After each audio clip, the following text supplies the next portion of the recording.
Hi everybody, this is Boogass Reviews, and today I'm going to be doing a review on the brand new NECA Poster Series Robocop figure. So I typically don't take a look at packages, but I feel like the packaging on this looks so good that I have to. So this package is designed to look exactly like the movie poster, and I think they do a really good job of that. You can see up in the top right corner where it says part man, part machine, all cop. And man, this box just looks really good. I feel like this release is geared a little more towards the MOC collectors, because this actually looks really good in the package. So on the side there, you can read all of the accessories that it has. On the back, you can see the movie poster that this is inspired by. And a shot of the figure right there. And there is the barcode. I don't know if this is exactly an exclusive to Best Buy or it's just timed, but hopefully this can help you find it if you're looking for it. So now let's go ahead and take a look at all of his accessories and him out of the packaging. So first up, he comes with his Auto 9 pistol, and all of the accessories in the figure itself are just a remold of the previous Ultimate Robocop, but this time it has special paint on it. And I absolutely love the paint detail on this. It has tones of silver, blue, and red, and that looks really awesome. Up next, you get a muzzle flare for the pistol, and that also looks really good. I love how it's cast in that translucent plastic, how it fades from pink into the orange and then back into the pink. That looks really good. It does make the weapon really top-heavy and kind of loose in his hands, though, so I really wouldn't recommend leaving it on there. But it does still look pretty cool nonetheless. Up next, he comes with the Cobra Assault Cannon, and man, I love the paint detail on this. The red just really pops. Red is my favorite color, so I really love the paint apps on this figure. It just looks really, really awesome. And finally, he comes with an alternate right forearm with the data spike, and that is painted pretty cool as well. So now, let's go ahead and take a look at the head sculpt. So taking a look at this head sculpt, I think NECA did a phenomenal job on this. It is the same exact sculpt as the previous Robocop figure, but the paint on it looks so good. It looks just like the poster. I love how you get a bunch of different tones of red. It fades from this lighter into the darker, and then into silver right here by his eyes. You even get red and blue lines on each side of his face. That looks really good. I'm not sure, it almost looks airbrushed, the red that they did over top of the silver. I love how this fades from kind of a light blue collar to the dark blue in the middle, and then into the red. That just looks so good. It is just a simple repaint, but I think it's really effective. The collars just really pop having it in hand. Like I said, it just really looks like the movie poster. I do feel like the articulation on this one is a little more stiff than on the previous version.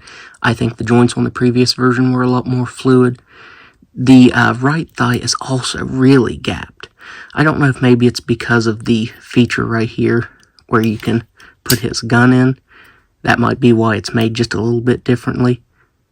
But yeah, there is a bunch of gappage right here. And another thing is I cannot get the gun to go in there. It was pretty tricky on the previous version, but I just straight up haven't been able to get it on this one. I don't know why, it's just not wanting to go in there. I did actually pop this panel off trying to get it in there, which it did pop back on, but I definitely don't want to break it, so I'm not going to bother doing that. I do think it's cool that this still has that feature, but yeah, I feel like it doesn't work quite as good as on the Ultimate version. And down here on the legs, you get some more of that impressive paint work. I feel like this fades from blue into kind of like a purple color and then into the red. It just looks very realistic. The way that NECA painted this looks fantastic. I can't get over how awesome it looks.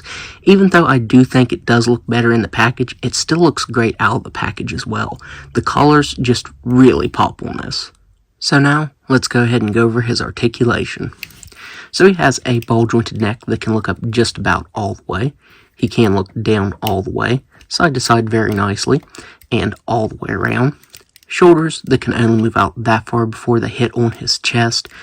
Now on the left side, it does move all the way around very nicely. On this right side, you can hear how tight it is. I actually think I've scuffed the paint up a little bit. I can see a little bit of the base coat of silver showing right there. Yeah, so like I said, the joints on this one do seem tighter than on the Ultimate, so the right side is really hindered.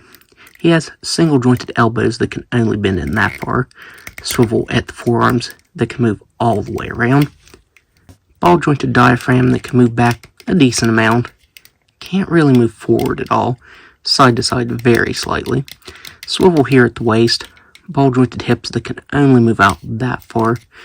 He can kick forward or out just a little bit, back all the way, single jointed knees that can bend back that far, and ankles that can move down just about all the way and up all the way. So now, let's do some size comparisons. So first up, here he is next to the regular Ultimate Robocop. Here he is next to the Ultimate Alex Murphy. Here he is next to the glow-in-the-dark version. I believe this was a Toys R Us exclusive around like 2015 or so. It's still hands down my favorite version of Robocop because surprisingly the glow on it is still really strong. Here he is next to Ed 209. He's not wanting to stay on my diorama there. And finally here he is next to the Robocop vs. Terminator figure. So overall, I would highly recommend picking this up because I think NECA did a really good job on this. Having it in hand, the colors just pop so well, and it looks just like the movie poster. As I said, I do feel like this release is geared a little more towards the Mental and card collectors, because in the package it looks fantastic. I'm not someone that ever keeps anything in the package, but I feel like this is one that definitely looks good in the package. NECA did a really good job on the packaging and the presentation of the figure in the packaging. But even if you open it, I'd still recommend picking it up because it just looks really good. I love the colors on it. So, that's my review. If you like this review, be sure to hit the like button and subscribe to my channel. Thanks for watching.